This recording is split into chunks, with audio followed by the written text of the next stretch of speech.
एक गांव में सुमन नाम की एक लड़की रहती थी। वह बहुत सुंदर थी। उसके बाल रेशमी थे, उसकी आंखें चमकदार थीं। सब लोग उसकी सुंदरता की तारीफ करते थे। सुमन को अपनी सुंदरता पर बहुत घमंड था।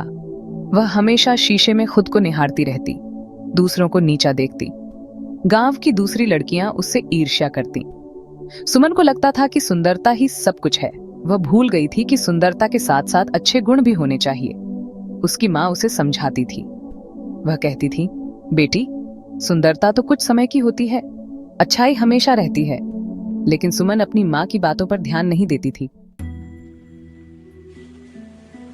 गांव के पास एक जंगल था। कहते थे उस जंगल में एक चुड़ैल रहती है।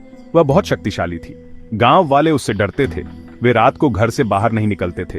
बच्चों को भी चुड़ैल की कहानी सुनाकर डराया जाता था। कहा जाता था कि चुड़ैल उन लोगों को सजा देती है जो घमंडी होते हैं। जो लोग दूसरों का अनादर करते हैं, चुड़ैल उन्हें सबक सिखाती है। यह कहानी पीढ़ी दर पीढ़ी चली आ रही थी। बड़े बुजुर्ग बच्चों को यह कहानी सुनाते थे ताकि वे विनम्र बने। एक दिन सुमन अपनी सहेलियों के साथ जंगल के पास गई। सहेलियों ने उसे चुड़ैल की कहानी याद दिलाई। वे बोली, सुमन, यहाँ से चले चलें, कहीं चुड़ैल आ गई तो। लेकिन सुमन उनकी बातों पर हंसी। उसने कहा, अरे ये सब बकवास है, चुड़ैल जैसी कोई चीज नहीं होती। सुमन इतनी घमंडी हो गई थी कि उसे किसी का डर नहीं था। वह जंगल की तरफ बढ़ने लगी। उसकी सहेलियां डर के मारे पीछे पीछे चलने लगी।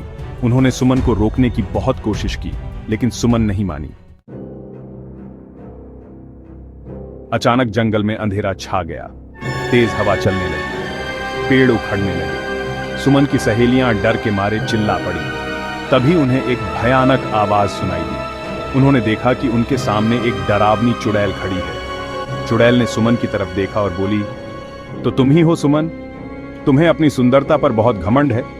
सुमन डर के मारे कांपने लगी। उसे अपनी गलती का एहसास हुआ। उसने चुड़ैल से माफी मांगी, लेकिन चुड़ैल ने कहा, अब बहुत देर हो चुकी है, तुम्हें अपनी गलती की सजा मिलेगी। चुड़ैल ने अपनी छड़ी घुमाई और सुमन का चेहरा बदसूरत हो गया। उसके बाल झड़ गए, उसकी आंखें धुंधली हो गईं। सुमन अपनी बदसूरती देखकर रोने लगी। उसकी सहेलियां भी डर गई थीं। चुड़ैल गायब हो गई। सुमन और उसकी सहेलियां जल्दी से वहां से भागी। सुमन घर पहुंची और अपनी मां के गले लगकर रोने लगी। उसने अपनी मां को सारी बात बताई। उसकी मां ने उसे दिलासा दिया। सुमन अब बदल चुकी थी। उसे अपनी गलती का एहसास हो गया था। वह अब घमंडी नहीं रही। वह दूसरों की मदद करने लगी। वह बच्चों को पढ़ाने लगी। गांव वाले भी सुमन की मदद करने लगे। वे उसे प्यार करने लगे। सुमन अब सुंदर नहीं थी, लेकिन लोग उसके चेहरे पर एक अलग ही चमक देखते थे। उसके चेहरे पर अब दया और प्रेम की चमक थी।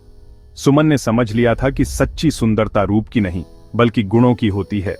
जो लोग दूसरों की मदद करते हैं, जो लोग दयालु होते हैं, असली सुंदरता उन्हीं की होती है।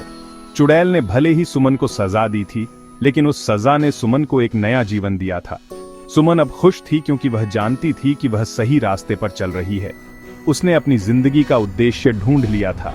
वह दूसरों की सेवा करके खुश थी।